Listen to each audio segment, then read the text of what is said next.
क्या? कोण भाग गया? आलिशान बैठकीवर मध्याने धुंद झालेला सिद्धी जोहर नुकताच कोठे निद्राधीन व्हायचा विचार करीत होता. तोच शिवाजी पळाल्याची बातमी त्याच्या कानांवर आली. सिद्धी जोहर ताडकन उभा राहिला. त्याचे डोळे अंगार फेकू लागले. बातमी घेऊन येणाऱ्या सैनिकाच्या त्यांनी कानपडीत वाजवली. तोच फाजल खान आणि मसूद खान धावत आले. फाजल खान म्हणाला, तरी मी सांगत होतो हुजूर, या शिवाजीराजावर विश्वास ठेवू नका. खामोश! संतापाने बेभान झालेला जोहर ओरडला. त्याची संतप्त नजर वळताच फाजलचे शब्द आटले. मसूदकडे नजर वळवून सिद्धी जोहर म्हणाला, मसूद खान, शिवाजी का पीछा करो, जाओ. शिवाजी राजे को पकड़े बिना हमारे सामने मत आना. मसूद खानने विलंब न करता 1000 घोडेस्वार 1000 पायदळ जमा केले. भरधाव वेगाने भर पावसातून राजांना पकडायला तो धावला. बरेच अंतर मसूद खानने काढले, पण शिवाजीराजे नजरेत येत नव्हते. कुठे पत्ताच लागत नव्हता त्यांचा. अचानक एक स्वार बेंबीच्या देठापासून किंचाळला, दुश्मन दुश्मन. मसूदला अवसान चढले. मंदावलेला घोड्यांचा वेग वाढला. पालखीला वेढा घातला गेला. मसूदने पालखीतल्या राजांना पाहिले. पालखी पळवली गेली. मसूदच्या आनंदाला सीमा नव्हत्या. मराठ्यांचा राजा शिवाजी अलगद मसूदच्या हाती सापडला होता. कडेकोट बंदोबस्तात पालखी घेऊन मसूद खान छावणीवर आला. हे कळताच साऱ्यांचे चेहरे उजळले. सेवकाने सिद्धीला धावत जाऊन सांगितले, शिवाजीराजे पकडे गए हुजूर. मसूद शिवाजीला कैद करून घेऊन आला आहे. सिद्धीची पावले थांबली. त्यांनी मान वर केली. सेवकावर नजर स्थिर झाली. चिंताक्रांत सिद्धीचे आरक्त बनलेले डोळे हसू लागले. सिद्धी प्रसन्नपणे हसला. फाजल खान सिद्धीकडे पाहत होता. त्याच्याकडे पाहत सिद्धी म्हणाला, फाजल खान, कुर्नूलच्या ह्या सिंहानं जिथं पंजा टाकला त्यातून आजवर कोणी सुटलं नाही. तेवढ्यात सिद्धीच्या डेऱ्याच्या दारी शिवाजीराजे आले. शिवाजीराजे काही घडलेच नाही असे दाखवीत आत येत होते. राजांनी सर्वांवरून नजर फिरवली आणि सिद्धीवर स्थिर केली. सिद्धी त्या धैर्याकडे पाहतच राहिला. त्याच्या चेहऱ्यावर हास्य उमटले. तो म्हणाला, राजे, पळून जात होता. राजे म्हणाले, जमलं तर पाहावं हा इरादा होता. सिद्धी हसला. तो म्हणाला, राजे बहादूर आहात, या बसा. शिवाजीराजांना पाहताच फाजल खानाचा द्वेष उफाळला होता. हाच तो शिवाजी राजा ज्याने अफजल खान अब्बाजानची कत्तल केली होती आणि त्याला हा सिद्धी मानाने वागवतो.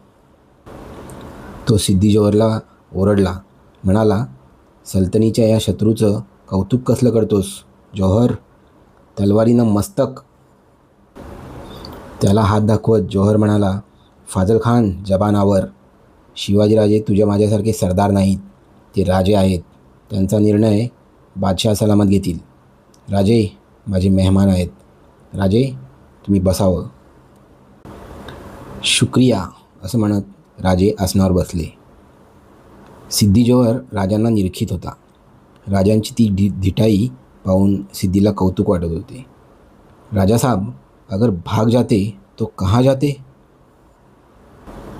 राजे म्हणाले, अगर हम भाग जाते तो विशाळगढ़ पहुंच जाते, और एक बार अगर हम विशाळगढ़ पहुंच जाते तो फिर हम तुम्हें कभी नहीं मिलते. सिद्धी म्हणाला, बिल्कुल सच राजा साहब, आपकी किस्मत की कोताही पर हमें अफसोस है. काही वेळ अशाच गप्पा चालू राहिल्या आणि वेळ निघून गेला. तेवढ्यात सिद्धीच्या डेऱ्यामध्ये एक हेजीब आला. सिद्धीने विचारले, काय आहे? हेजीब पुढे झाला आणि सिद्धीच्या कानाला लागला. सिद्धी चकित झाला. क्षणात त्याची जागा संतापाने घेतली. त्याने आपली तलवार उपसली. तो राजांकडे पाहून ओरडला, तू कोण आहेस? राजे म्हणाले, मी शिवाजीराजे आहे. सिद्धी म्हणाला, खोटं, शिवाजी पळून गेला आहे. खरा शिवाजी पळून गेला आहे. खरं सांग, तू कोण आहेस? शिवाजीराजे पळून गेले? हो हो, तेही खरंच आहे म्हणा. सिद्धी जोहर म्हणाला, इसका मतलब क्या है? सच सच बताओ. तेव्हा एक मोठा श्वास घेऊन शिवाजीराजांचा वेश घेतलेला शिवा काशीद म्हणाला, अरे सिद्धी, शिवाजीराजे तुझ्या हाती सापडणे इतकं साधं राजकारण खेळतात का? सिद्धी जोहर एव्हाना राजे खूप दूर गेले असतील. सिद्धी जोहर संतापाने ओरडलाच, म्हणाला, तू कोण आहे बता? सिद्धी जोहरच्या नजरेला नजर देत शिवा काशीद म्हणाला, ह्या जीवाला शिवा काशीद म्हणतात. तसा तसा संतापाने लाल झालेला सिद्धी आपली तलवार शिवा काशीदच्या छातीला टेकवीत ओरडला, इसका अंजाम जानते हो? शिवा काशीद शांतपणे म्हणाला, ते माहीत नसतं तर इथं कशाला आलो असतो. एवढी जीवाची भीती वाटत असती तर पालखीत देखील हीच कट्यार कमरेला बांधली होती. फाजल खान ओरडला, हरामखोर. तसा शिवा काशीद हसला आणि म्हणाला, फाजल खान, आता संतापून काय उपयोग? राजे केव्हाच गेले, प्रहरभर का होईना, पण राजांचे कपडे अंगावर चढले माझ्या. सोंगातला का होईना, पण शिवाजी राजा बनलो. बस जीवाचं सोनं झालं. खामोश, कंबाख्त, असे सिद्धी ओरडला आणि त्याने आपली तलवार सरळ शिवा काशीदच्या छाताडात भोकसली. तलवारीचे पाते रक्ताने लाल झाले.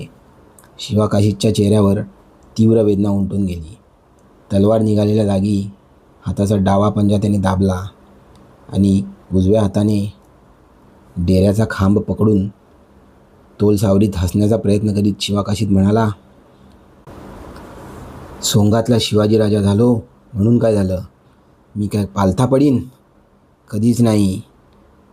शिवाजीराजे, राजे, शेवटचा मुजरा स्वीकारा राजे, असे म्हणत शिवा काशीद उभ्या खांबाच्या आधाराने खाली कोसळला. वीर शिवा काशीदकडे पाहत सिद्धी जोहर म्हणाला, हा शिवाजीराजा नक्की आहे तरी कोण? या शिवाजीराजासाठी त्याचे मावळे स्वतःचा जीव हातावर घेऊन का फिरत असतात?